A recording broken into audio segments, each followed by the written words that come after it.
A'udzubillahi minasyaitonirrajim. Bismillahirrahmanirrahim. Alhamdulillahilladzi arsala rasulahu bil huda wa dinil haqq liyuzhirahu 'alad dini kullih walau karihal kafirun. Asyhadu an la ilaha illallah wahdahu la syarika lah wa asyhadu anna Muhammadan 'abduhu wa rasuluh. Allahumma salli wa sallim ala sayyidina Muhammad wa ala ali sayyidina Muhammad wa man tabi'ahum bi ihsanin ila yaumiddin. Tuan-tuan dan puan-puan yang dirahmati Allah, Assalamualaikum warahmatullahi taala wabarakatuh. Alhamdulillah, summa alhamdulillah, dapat kita bertemu sekali lagi pada maghrib selepas kita menunaikan solat berjemaah. Alhamdulillah, semoga apa yang kita kerjakan dapat pahala dan keridhaan Allah SWT. Dan sebelum kita pergi ke Isyak, insya-Allah kita buat pengisian lah. Seperti mana kita telah bincang pada minggu lepas, antara dakwah penting sekali Nabi SAW ajar kepada umat ialah riyadhah al-jawarih. Riyadhah al-jawarih dalam kita merealisasikan apa yang dikatakan sebagai syahadatain. Syahadatain. Jadi kita sedang membincang apa yang dikatakan sebagai syahadah ittiba. Seperti mana kita tahu, syahadah tu ada dua komponen lah. Satu, kita mentauhidkan Allah SWT, kita bersaksi tentang ketauhidan Allah SWT. Dan yang kedua, kita bersaksi dengan kerasulan Nabi Muhammad SAW. Jadi untuk benar-benar kita membuktikan bahawa kita bersaksi dengan kerasulan ialah kita ittiba. Maka salah satu perkara yang penting dalam ittiba ialah dakwah. Okey. Dan dakwah yang kita telah bincang selama ni banyaklah. Antaranya solat, okey. Antaranya kita berzikir, dan pada malam ini kita sambung dengan apa yang dikatakan sebagai sedekah. Sedekah. Jadi secara umum sedekah ini adalah sebahagian daripada infak. Infak itu dari perkataan anfaqa. Anfaqa. Alif nun fa qaf, anfaqa. Maknanya mengeluarkan ataupun membelanjakan harta. Kita punya harta lah, kita punya kepunyaan. Harta yang halal lah. Syarat dia harta yang halal. Sebab kita nak bersedekah, nak infak, salah satu syarat ialah harta berkenaan itu kepunyaan kita yang sempurna, dan kepunyaan yang sempurna itu adalah halal. Menurut syariah, dari segi syariah ni, infak tu maknanya ialah mengeluarkan sebahagian daripada harta ataupun penghasilan kita. Penghasilan kita untuk kepentingan yang diperintahkan oleh Allah Subhanahu Wa Taala. Itu dia maknanya infak. Jadi sedekah ini adalah sebagai infak. Dan sedekah ini dia ada terdiri daripada dua kategori utama. Pertama sekali infak harta, kita punya aset. Yang kedua adalah infak bukan harta. Infak bukan harta. Infak harta ni pula dia ada banyak. Dibagi kepada dua pula. Satu, sedekah infak yang dikatakan infak sedekah ni ialah sedekah wajib. Wajib kita bersedekah. Yang pertama. kategori yang pertama. Jadi yang wajib ni contoh seperti zakat tu tak? Wah, zakat ni pula banyak. Zakat fitrah. Okey, zakat fitrah. Kemudian zakat perniagaan. Kemudian zakat pertanian. Zakat emas perak. Isteri kita ni kan apa ni? Untuk perempuan kita ni kan dia simpan emas kan?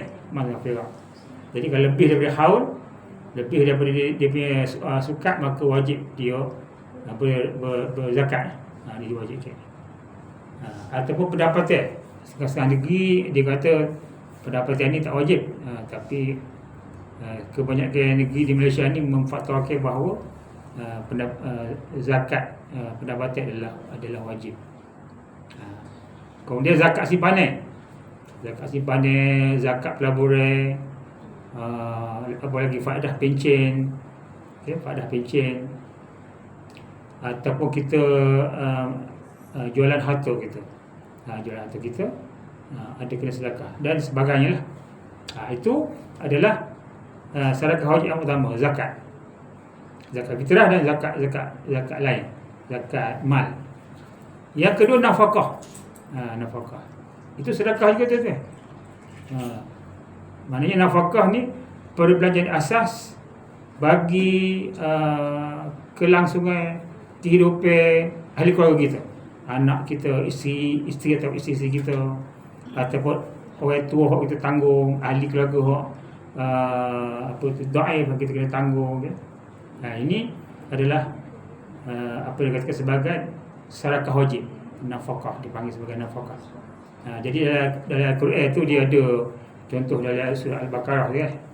Dia Allah SWT berfirman bahawa wa 'alal mauludi lahu rizquhunna wa kiswatuhunna bil ma'ruf. Dan ke atas si bapa maulud, si bapa maulud,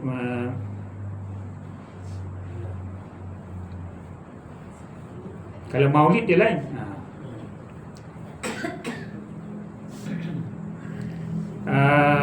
Rizquhunna, rezeki ataupun makan, pakaian dan perbelanjaan.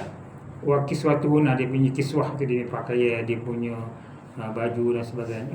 Bil ma'ruf, dengan cara yang sepatutnya. Cara sepatutnya lah. Ini dari segi fiqh ni dia banyak berbahasa.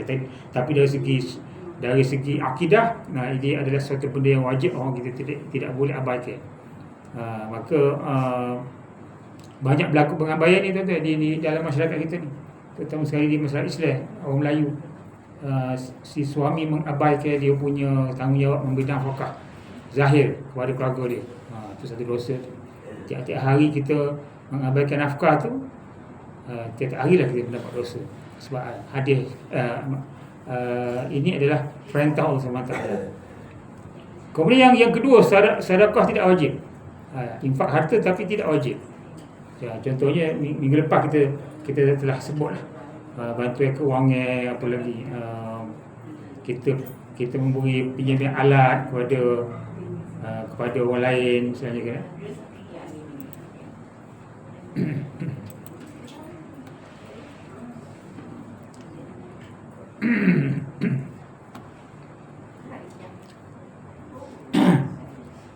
Kita beri izin untuk seseorang duduk dalam atas tanah kita, premis kita secara percuma, itu pun juga sebagai sedekah lah. Itu yang pertama. Yang kedua adalah infak bukit harta. Itu banyak kita dah sebut pada minggu lepas lah.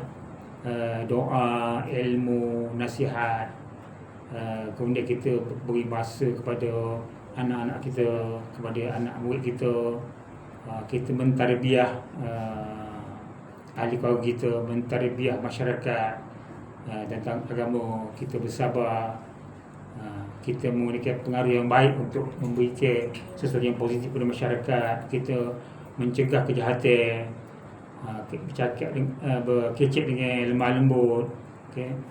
Kemudian kita memberi maaf kepada orang, kita bersikap hormat, dan seterusnya lah. Kita melawat orang sakit. Itu berlaku adalah Nah, yang itu sebagai infak, bukan harta. Okey. Siapakah golongan yang afdal untuk kita bersedekah?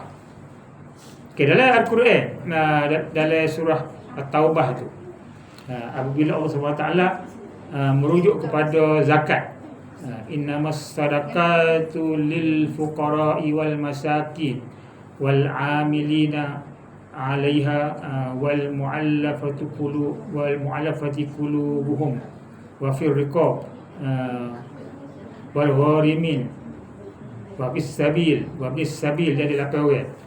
Ada 8 golongan lah. Yang pertama al-fuqara. Yang kedua al-masakin, orang miskin. Ketiga wal amilina 'alaiha, maknanya amil mengutip duit zakat tu itu adalah golongan yang boleh mendapat zakat. Kemudian mu'allaf, al-mu'allafati qulubuhum, mereka yang baru masuk Islam, yang nak jinak-jinak dengan Islam ni boleh kita berilah. Kemudian ar-riqab, mereka riqab maknanya memerdekakan diri, hamba yang telah memerdekakan diri lah. Dia tak ada lah di Malaysia ni. Kemudian wal gharimin, mereka yang menangguh hutang. Okey. Wa fi sabilillah, dan mereka berada di jalan Allah. Sama ada berperang ke ataupun berdakwah ke, mengajar ke. Okey.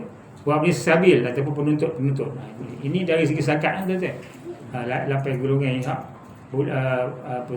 berhak untuk menerima zakat, sedekah lah. Kemudian ada dari segi konteks yang lain, zakat ni juga boleh diberi kepada beberapa golongan. Ini selain daripada zakat lah. Yang pertama sekali, anak-anak tanggungan, anak-anak bukan tanggungan. Anak-anak orang besar tu kan dah nikah tu, dah ada keluarga sendiri, tapi sedang dalam kesusahan, kita boleh bagi sedekah. Itu yang paling afdal. Kemudian adik-beradik susah, yang miskin dan sebagainya, kita boleh beri sedekah. Kemudian kaum-kaum kerabat dhaif, mungkin abang kita punya pakcik ke, kita punya mak jara ke, dhaif lah, yang tidak mempunyai keupayaan untuk kewangan, untuk dia hidup ataupun menjalani kehidupan. Tak ada pitih lah, mungkin sakit, cacat dan sebagainya. Maka kita afdal beri sedekah kepada ahli keluarga yang susah ini. Kemudian kerabat memusuhi kita.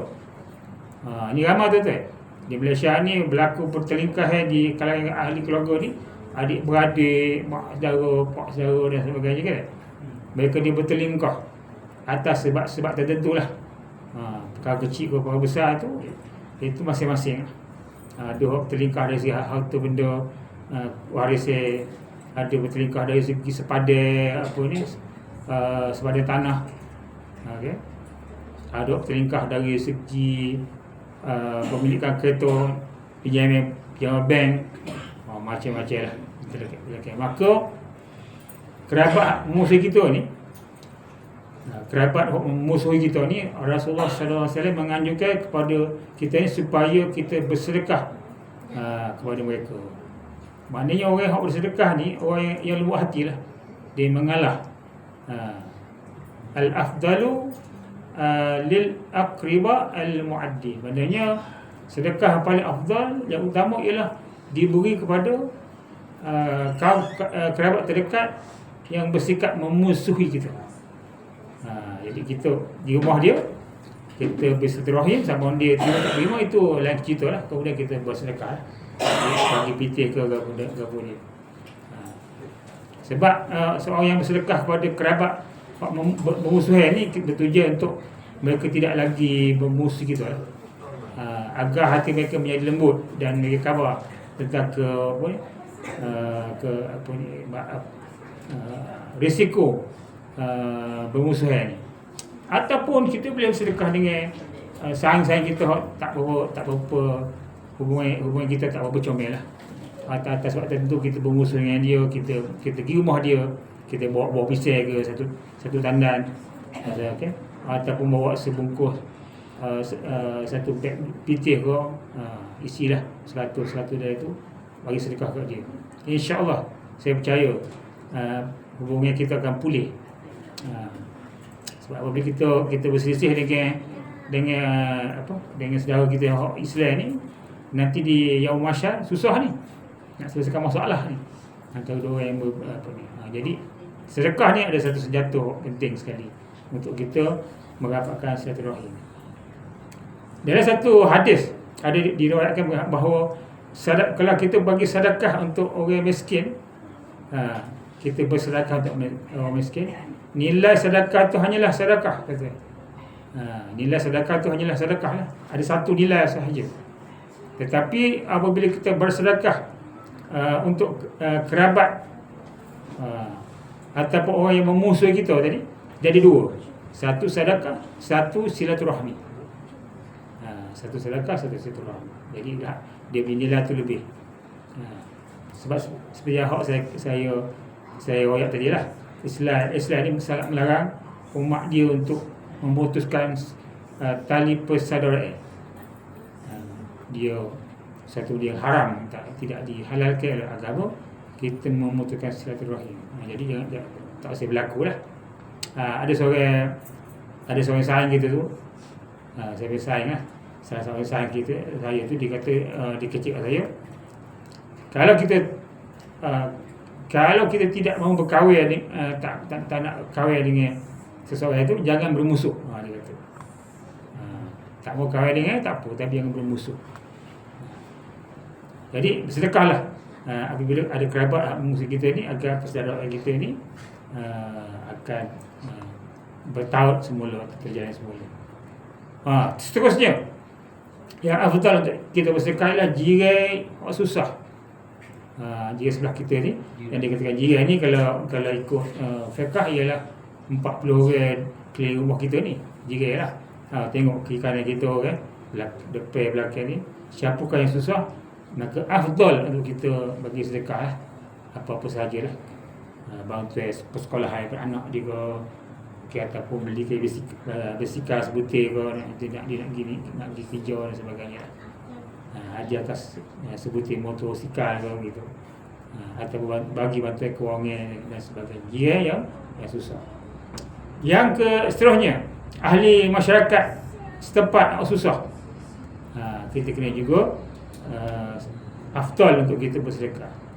Seterusnya, orang yang terdesak memerlukan sesuatu perkara tertentu. Terdesak ni, dia perlukan sesuatu lah. Contoh, dia perlukan kursi roda, maka kita sedekah kursi roda. Dia perlukan apa? Dia perlukan tangan palsu, maka kita beri tangan palsu. Yang sangat diperlukan ini. Apa bukti dia? Bukti dia adalah sabda Rasulullah sallallahu alaihi wasallam. Apabila baginda bersabda bahawa afdalus sadaqah saqa al-ma, sebaik-baik sedekah adalah memberi minum ataupun mengalirkan air. Ini para ustaz ni dia banyak tersilap ni. Dia kata yang paling afdal sedekah bagi minum air.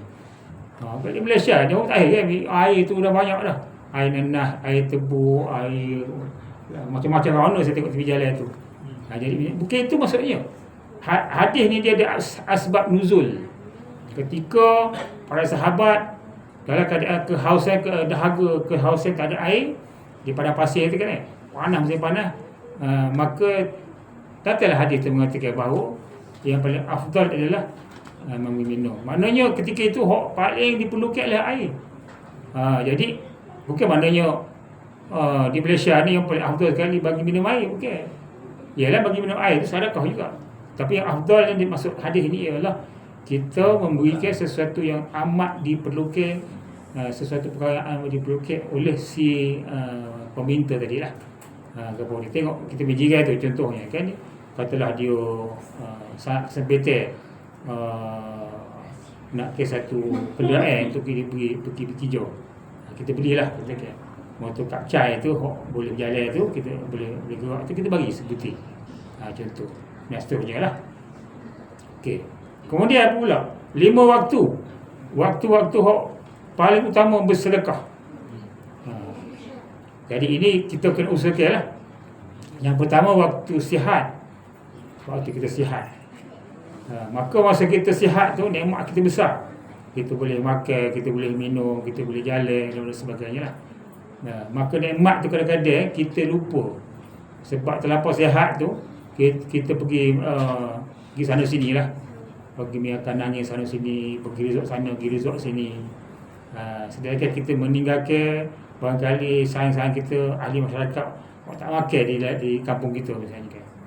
Jadi sangat-sangat dianjurkan bahawa kita melakukan amal kebaikan bersedekah ni sewaktu sihat, sewaktu kita ni banyak nikmat. Nikmat. Dan memberi sedekah ni boleh menjauhkan penyakit. Seperti mana satu hadis Nabi SAW bersabda bahawa dawu mardakum bis sadaqah. Dawu mardakum bis sadaqah. Maknanya berilah ubatilah sakit di antara kalian dengan beri sedekah. Gitu. Maknanya kalau kita bersedekah tu di sini maksudnya dapat mencegah penyakit. Sebab itu agaknya lah betul lah setengah-setengah ketua-ketua ni kalau nak hidup panjang, umur panjang ni, baikkan bersedekah. Baikkan bersedekah. Yang kedua, waktu takut miskin dan kikir. Waktu kita ni takut miskin dan waktu kita ni amat-amat kedekut. Kalau kita rasa kedekut nak bagi sedekah ni, masa itulah kita bersedekah. Okey. Sebab dari segi akidah tu, kita kikir dan takut miskin ni merupakan sifat yang tak baik. Kita rasa kalau aku bagi duit pitih ni tak boleh pada sekian sebulan ni, tak dapat aku nak gunakan untuk bulan aku dah. Mungkin aku jadi susah je miskin. Ini tidak betul. Kemudian bila kita ni bersifat kikir atau kedekut, biasanya orang kedekut ni dia selalu bertangguh-tangguh untuk derma lah. Nantilah dulu. Patutnya hari ni dia terima, tak apalah. Minggu depan. Minggu depan tak terima juga. Bulan depan lah, tak apa. Bulan depan tak terima juga. Lalas bulan ketiga baru dia terima RM2. Gitu tu.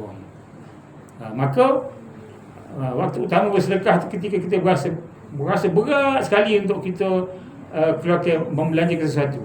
Maka kita berat sekali tu, kita lawan. Ini sebab ni syaitan, ni bisikan syaitan. Jadi dengan bersedekah tu nanti kita jadi orang yang beriman, lebih bertakwa dan lebih pemurah dan sebagainya, tidak takut kepada takdir Allah SWT. Yang ketiga, waktu ingin kaya. Waktu kita ingin menjadi kaya. Sebab manusia ni memang disifat begitu. Hidup ni nak jadi kaya lah. Saya sendiri pun kalau dapat peluang nak jadi kaya boleh juga, tak ada masalah. Tapi ni selalu menghitung-hitung banyaknya web pitih tu. Dia pitih, asyik dikira, dia hitung, ini tak cukup lah sebagainya. Ada satu kes ini kes benar ni, di kampung saya dulu lah. Dia ni kerja kampung, gaji kerja kampung. Nak getah lah dia jual hasil-hasil kampung dan sebagainya, jual kelapa dan sebagainya. Sehingga dia dapat mengumpul 170,000. 170,000 tahun 80 170,000 itu besar. Tanya dia nak buat apa, nak pergi haji ke tak? Dia kata haji pun tidak, umrah pun tidak, saja nak simpan. Mula dia simpan 70,000, dia jual tanah, dapat dia simpan lagi sampai 170,000, simpan. Dia seronok simpan pitih tu. Bukan nak pergi haji, bukan nak pergi umrah, bukan nak sedekah, bukan apa. Dia seronok simpan. Sampai ke masa tu banjir besar. Dia simpan pitih dia dalam tong biskut. Banjir besar tu hanyut tong. Dapat kat orang lain. Dia tak dapat. Rugi. Jadi ini contoh. Takut sangat dengan pitih tu habis. Contohnya kalau kita nak sangat kaya ni, kalau kita katalah kita ada 100,000, kita ada 100,000, kita sedekah 50,000. Itu lebih baik kalau kita ada 1 juta, lepas tu kita sedekah 50,000. Kita ada 100,000, sedekah 50,000, lebih baik daripada kita ada 1 juta, sedekah 50,000.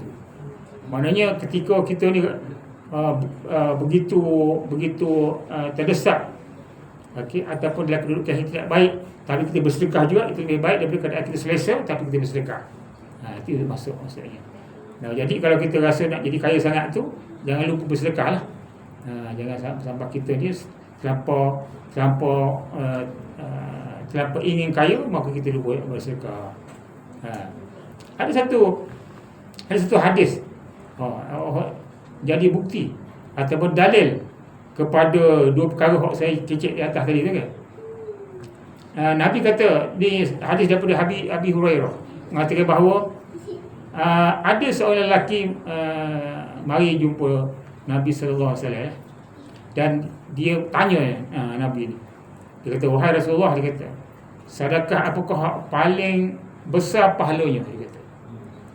Lalu Nabi pun bersabda, "Kamu bersedekah pada saat kamu sihat. Saat kamu kikir, saat kamu kedekut, rasa kedekut, saat kamu takut menjadi fakir, takut piti habis, saat kamu berangan-angan menjadi kaya." Jadi janganlah. Jadi 4 perkara ni, kamu sihat, masa kamu rasa kedekut, terlalu kedekut, masa takut menjadi miskin, dan kamu berangan-angan jadi kaya. Itu semua menyebabkan kita takut untuk keluar kapiti. Maka Nabi menasihatkan, janganlah engkau menunda-nunda sedekah sehingga apabila nyawa telah sampai di tenggorok, kamu baru berkata, ini untuk si fulan, ini untuk si fulan. Padahal ketika kita dah nazak tu, harta tu telah pun berpindah menjadi hak si fulan. Terutama sekali kita yang waris-waris tu lah. 170,000 tu, bila kita dah nazak tu, dah pada batas menjadi warisan lah pada anak-anak dan juga bini. Gitu. Sedangkan kalau kita bersedekah dulu, sebahagiannya kita dapat pungut balik dia punya sahaya tu di dalam akhirat. Seterusnya, masa afdal bersedekah ialah hari Jumaat. Hari Jumaat. Seperti mana kita tahu lah, hari Jumaat ni ialah hari segala penghulu lah. Banyak hadis menceritakan dia punya kelebihan hari Jumaat ni. Jadi salah satu perkara dituntut daripada hari Jumaat ialah bersedekah. Dan hadis berkaitan sedekah pada hari Jumaat ni banyak juga. Cuma saya ada dapat satu hadis daripada Imam Syafi'i dalam dia punya kitab Al-Um. Kitab Al-Um tu ada satu hadis,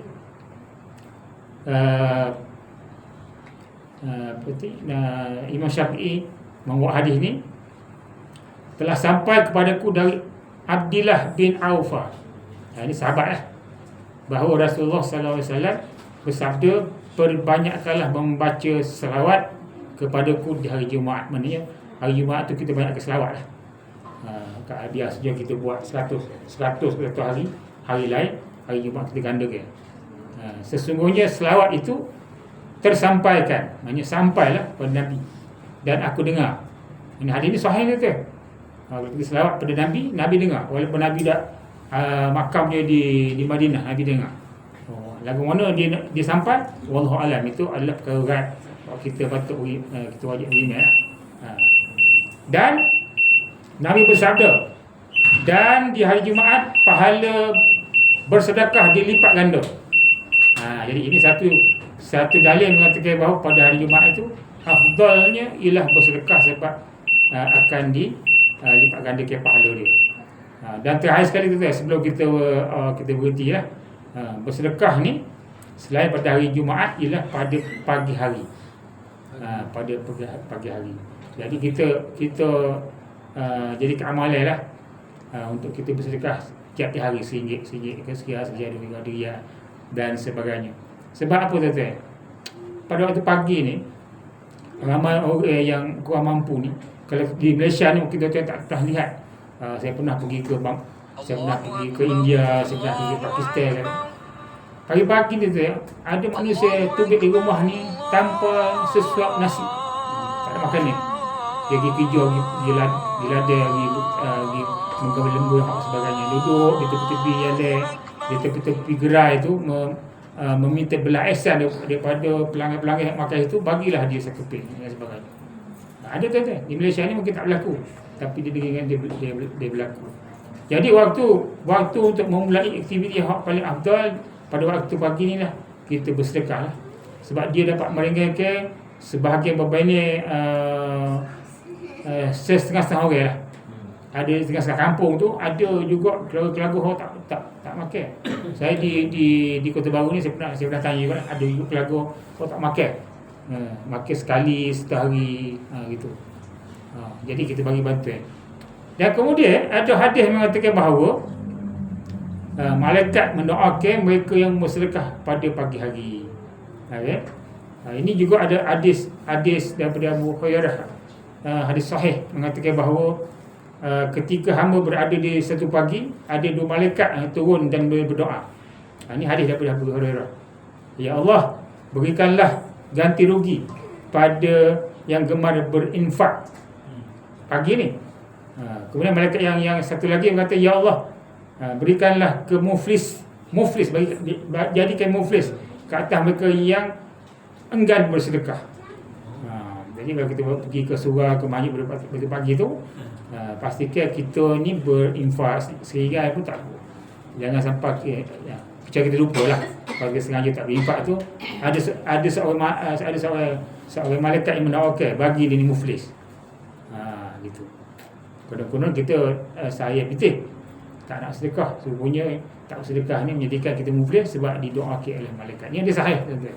Jadi semoga bawa kita bincang pada malam ni memberi manfaat kepada diri saya sendiri dan memberi manfaat kepada tuan-tuan untuk kita menambah kualiti ibadah kita kepada Allah Subhanahu Wa Taala. Wabillahi taufiq wal hidayah. Assalamualaikum warahmatullahi wabarakatuh. Sedekah subuh tu lah, mana sedekah subuh? Subuh lah. Waktu pagi tu subuh. Kumpul banyak, baca dia pun. Takut jadi kamel Ya. Berinfak pada waktu subuh.